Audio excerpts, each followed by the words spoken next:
Hi, my name is Joe, and today we're going to be reacting to this new summer banner. Hopefully bait, hopefully characters I don't care about, hopefully dog shit. The only thing I know about this is that Celica is in it, and I saw oh hi Nino. I saw a Joel thumbnail saying worst nuke ever or something. So, there's that. I truly hope this is all awful because I've been spending way too many orbs anyway.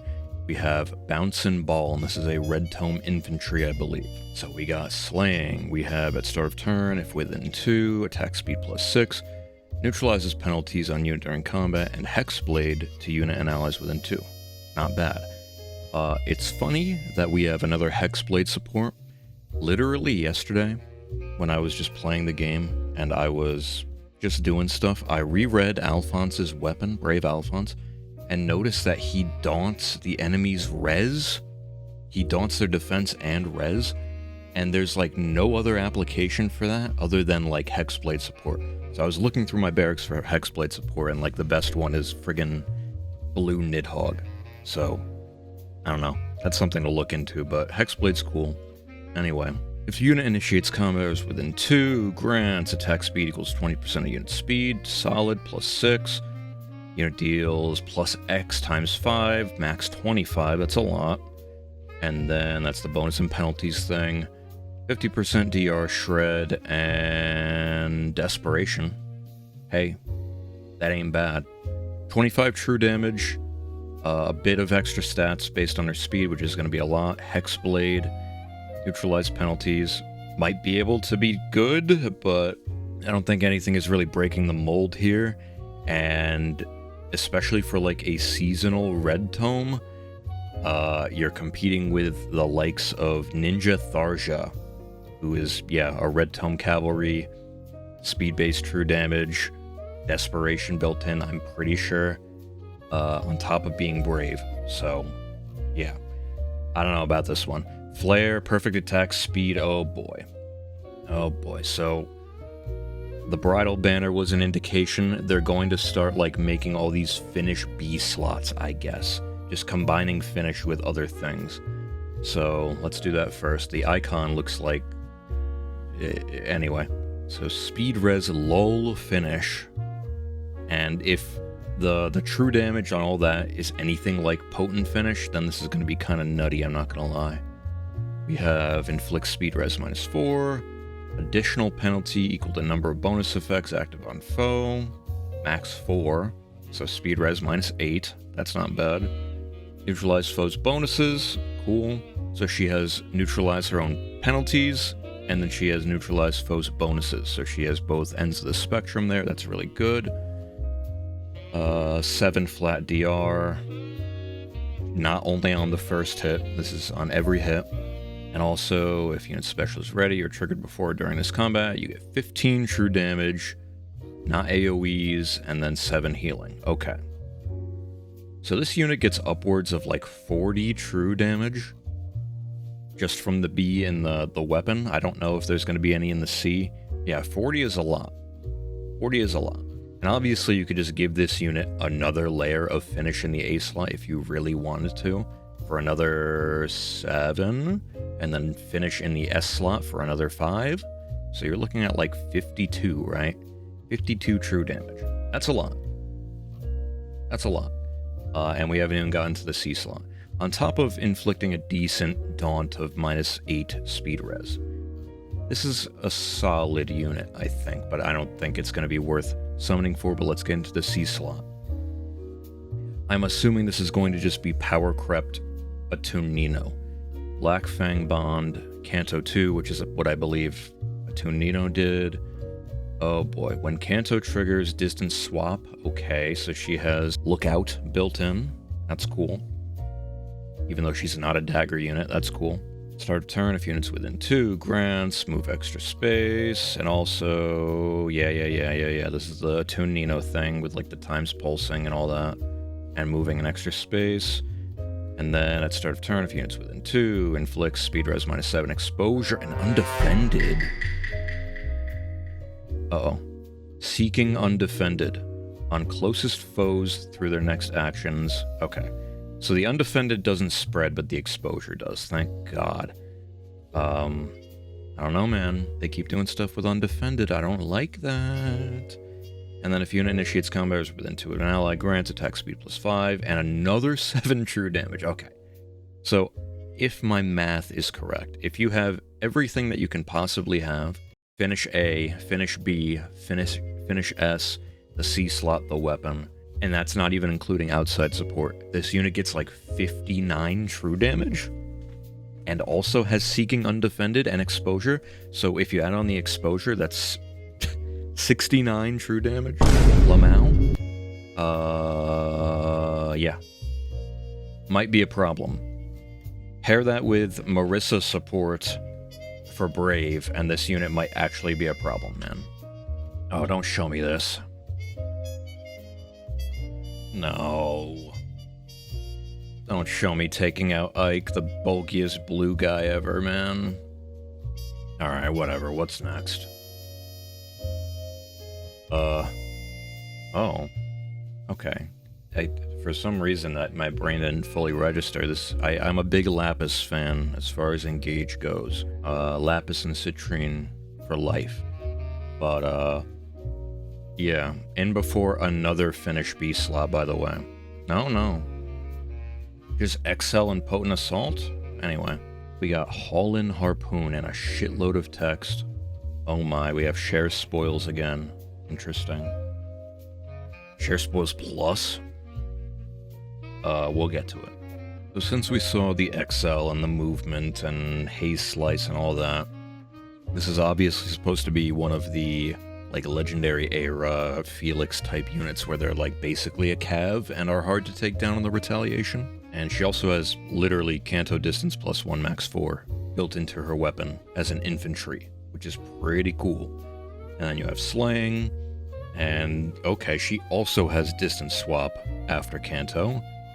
Interesting. Melee infantry unit gets this.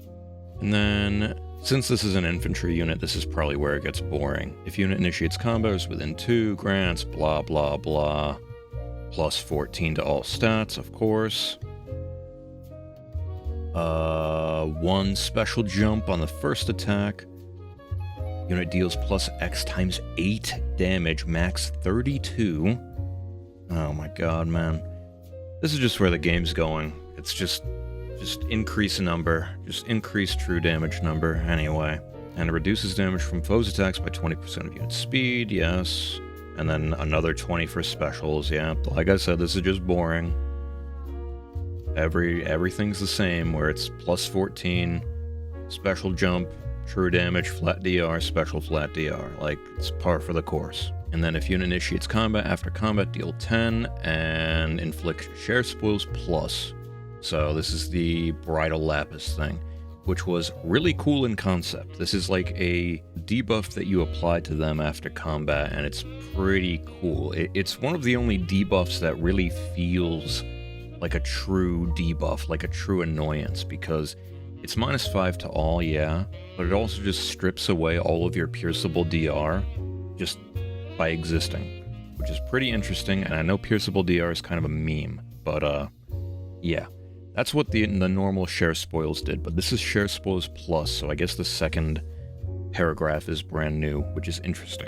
I don't believe we've ever had a status where the first version was so underwhelming that they just retrained it and added a plus at the end. And it's like a different status.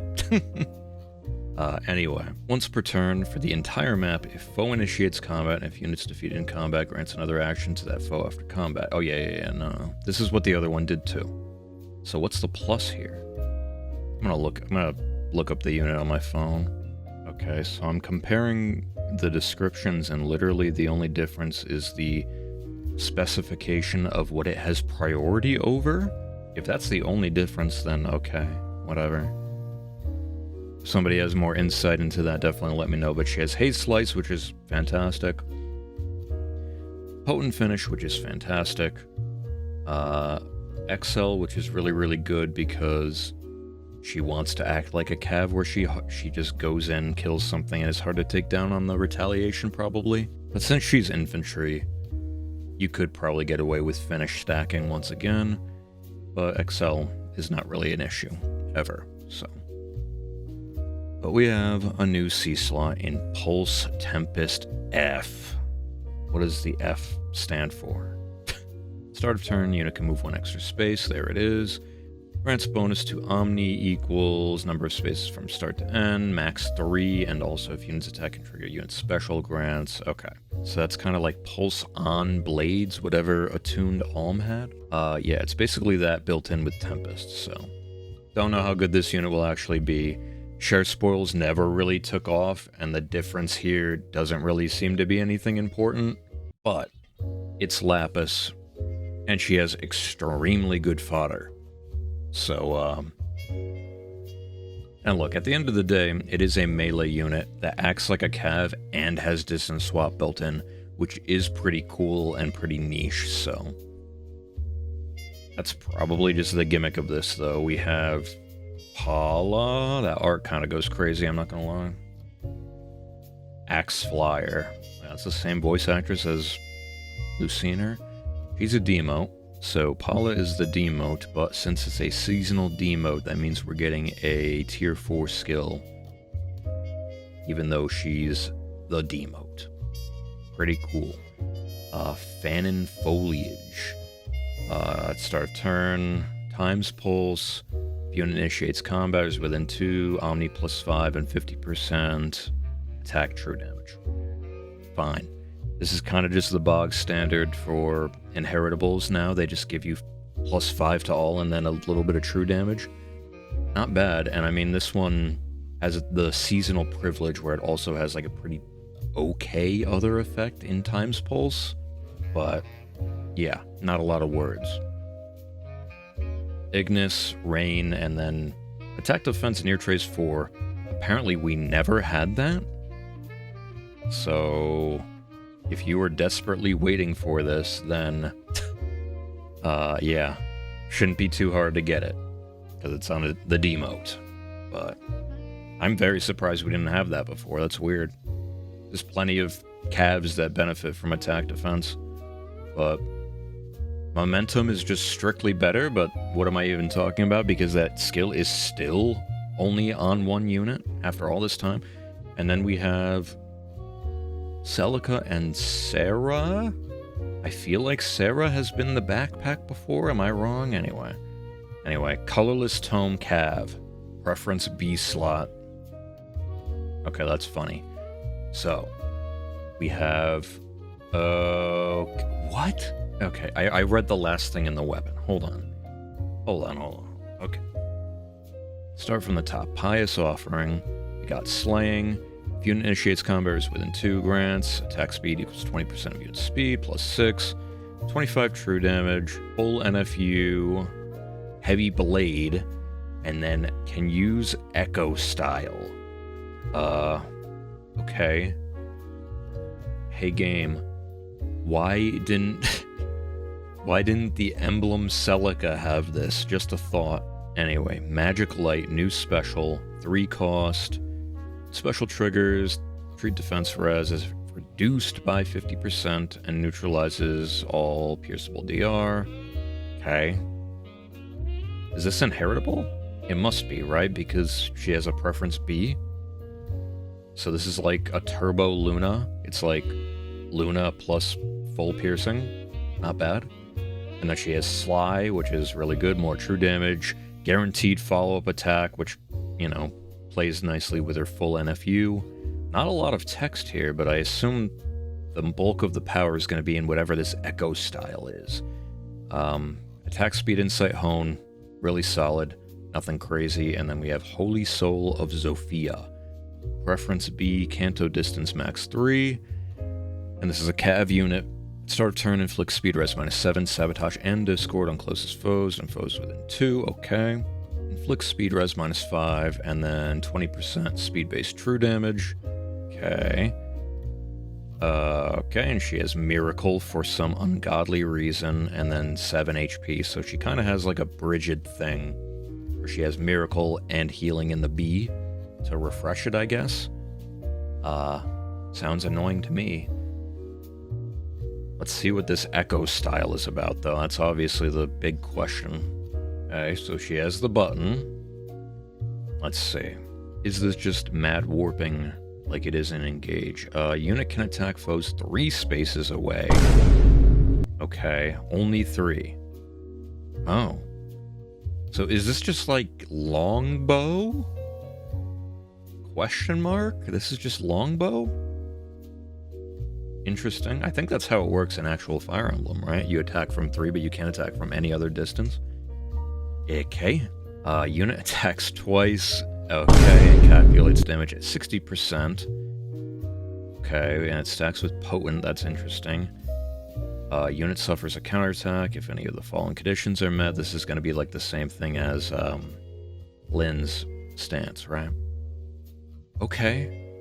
So this is the first time that a style has been given out. This is the only other unit besides Lynn that has it built in and doesn't have like an emblem ring, right? Erica has it too, but yeah, this is the first non-emblem to have it, which is very interesting. So you have Longbow Brave, but at reduced damage. Oh, brother. I don't know about this one. Poor Haythrone, she did nothing wrong. Let me see that versus my Lagoose friend Haythrone. Come on. You like barely killed this unit. Quite the ARD setup, by the way. Okay, and then I forgot about this. Harmonize button, neutralize penalties, restore 40 HP, and resonance blades. And then you can do it every 3rd turn. Boring. So, how does this work, though? She has 2 buttons. And in some modes, like, okay, I have Lin Ring on my Duo Lucina, right? And in some modes it works, and in some modes it doesn't. And I don't know what causes it to work and not work. But this unit's gonna have the same kind of issue, I assume. If anybody can shed light on that, definitely let me know. But, is that a free fogado? That's a free fogado with a giant floaty. I love fogado. I love Fogado, but unfortunately he is a ranged cav, which means he's basically unusable in arena, right? But here's hoping that he's cool. In before he somehow has a preference weapon with turning off the specials like his normal one does. Anyway, overall thoughts. There's some cool-ish stuff to be had here, but none of it is a must-pull by any means. The fodder isn't anything new and outstanding. Like, there's some stuff, but it's not, like, crazy. And if this is any indication, they're going to keep printing these new type of finish skills anyway, so it's not like you're going to be missing out on those for months and months after this, because literally they were introduced in the last bridal banner a couple weeks ago, and it's already back, so yeah, I wouldn't feel pressured to summon on this at all. I'm definitely not going to, and I mean that this time. I've spent way too many orbs recently, and nothing on this banner really entices me all too much, except for the existence of Lapis, and Celica does seem kind of stupid as far as, like, ARO is concerned, and probably ARD, actually. Now that I'm thinking about it, like, that Celica is probably a demon ARD unit because she can just attack from 6 away without the limitation of Lin Ring, where she can only do it like once every 2 turns or whatever. So that could be interesting. I'll probably free pull colorless and then be done with it. I'm truly not going to summon on this though. But yeah, let me know your thoughts. That's going to be it for me today. Thank you all for watching. I appreciate you. I'll see you in the next one for ARD. Have a good one. Bye.